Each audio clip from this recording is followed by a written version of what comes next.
Okay. Okay, right. Yeah. Hi everyone, Michael Alfaro. We're live here on the border of Cambodia and Thailand, and since the peace agreement was reached, the ceasefire, Thailand has continuing to insult President Trump by violating the peace agreement by putting up barbed wire fence and invading the peaceful people that live in this village. And you have to come with me to see this. Look over here. Look at all these innocent people, these children. Akon. Hello. Look at these children here. These children want peace. These children deserve peace. The Thai forces are saying that Cambodians are a threat. The Thai forces are saying that they feel the Thai forces did. Wait until President Trump sees it. Thailand, just wait. You think you're the boss? Wait till the President of the United States finds out exactly what happens on the border. And what did they do? They came here to this village. They built this wall here, the barbed wire fence entire, with guns facing downrange at these young, poor people that are just living outside in the rubbles. Thousands of them have now been displaced. Their homes have been taken away. Their schools have been like this before. I was there when the Box withdrawal of Afghanistan, pulling the Americans out, when the fall of Kabul happened. I saw threats. What you see here in Cambodia is not a threat.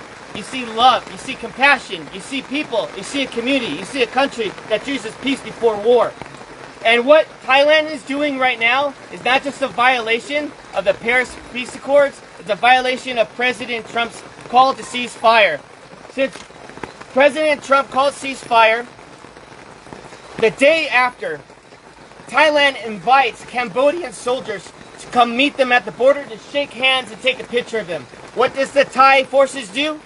They went and they kidnapped 20 Cambodian soldiers.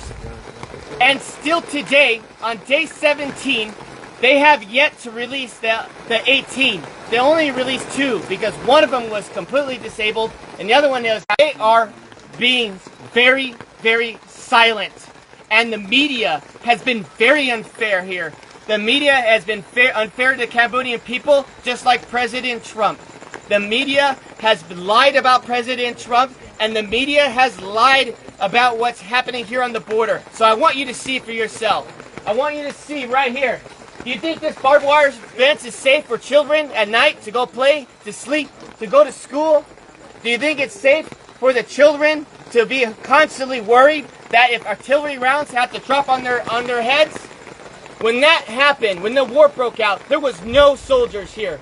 Not one soldier, because there was no threat here. Just honest farmers, just trying to make a living. And now what happens? You get the Thai saying, oh, the Cambodians are bringing soldiers on the border. The Cambodians are causing a threat now because they want to protect their sovereignty. Well, you know what I think?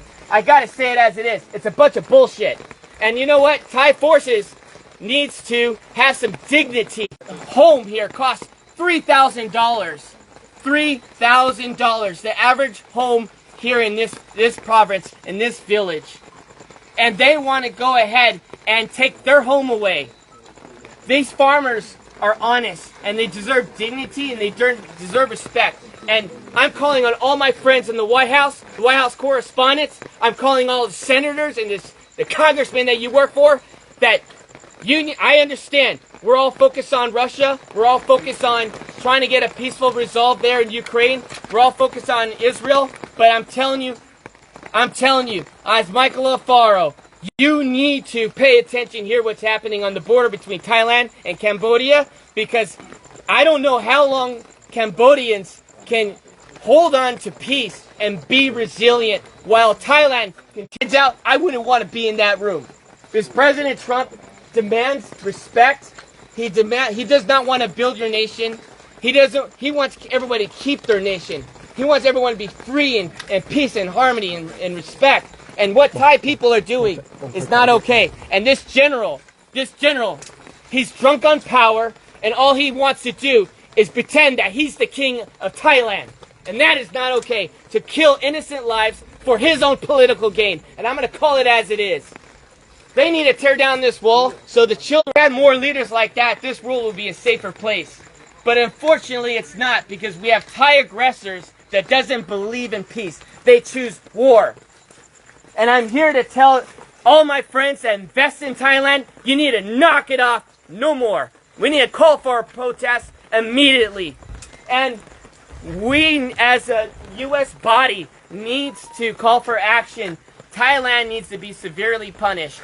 I think the trade war should take a significant role as they continue to violate the Paris Peace Accords. They continue to violate President Trump's call to cease fire, and enough is enough. These children,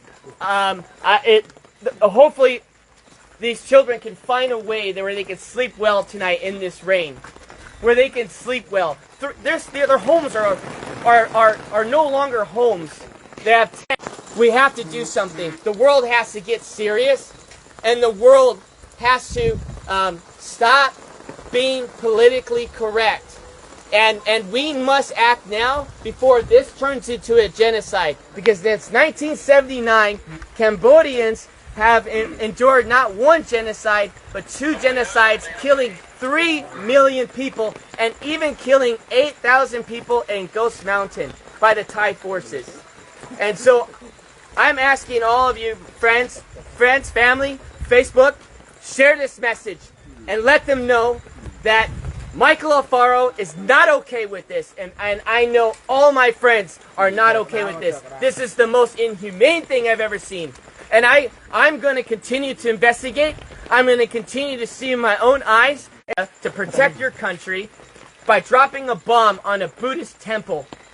Where was the threat? Was there a soldier in the area? Was there children playing with guns? But where's the threat? There was no threat. The evidence is on you. And you know what? If you say there is no evidence, well, I'm calling on Elon Musk right now. Pull the satellite imagery. Pull up the satellite imagery that shows that Cambodians were just one day, a threat to Thailand. I guarantee you there's no evidence that exists. There's no evidence that exists. Because if there was, it would have been shown. And so what happened when the bombs were dropped, schools were destroyed, temples were destroyed, people had been displaced out of their homes. What happened was the crimes against humanity. We are not only just going to interview the 18 prisoners, you need to immediately release them. The ICC, this is the reason why President Trump pulled out of the International Criminals Court. Because you have no backbone for any decency in the world. Because if you did, you would press charges not on Netanyahu, you would press charges on Thailand for doing this to children, putting walls up on their soil. Came from. But it got my attention. I called some friends, and everyone was afraid to go to Thailand and Cambodian border. Everyone was afraid. So I said, no, I'm going to go myself, I'm going to figure it out. I also want to say this one more thing. Thailand wants to go and make the accusation that there are mines and ordnance that these Cambodian soldiers are planting. That is a lie. Everybody knows since 1970, United States has dropped these ordnance here, and it's always been here. Everybody knows you come in the country 7 years old, he tells them to go and search these fields, and the Thai soldiers end up stepping on a mine, and they hurt themselves, and they end up killing their own men. And now they want to turn around and blame it on the Cambodians. Well, where's the evidence? Look at the animals. All of you feed there's cats in here. There's neighborhood cats. You were seeing it through the tires.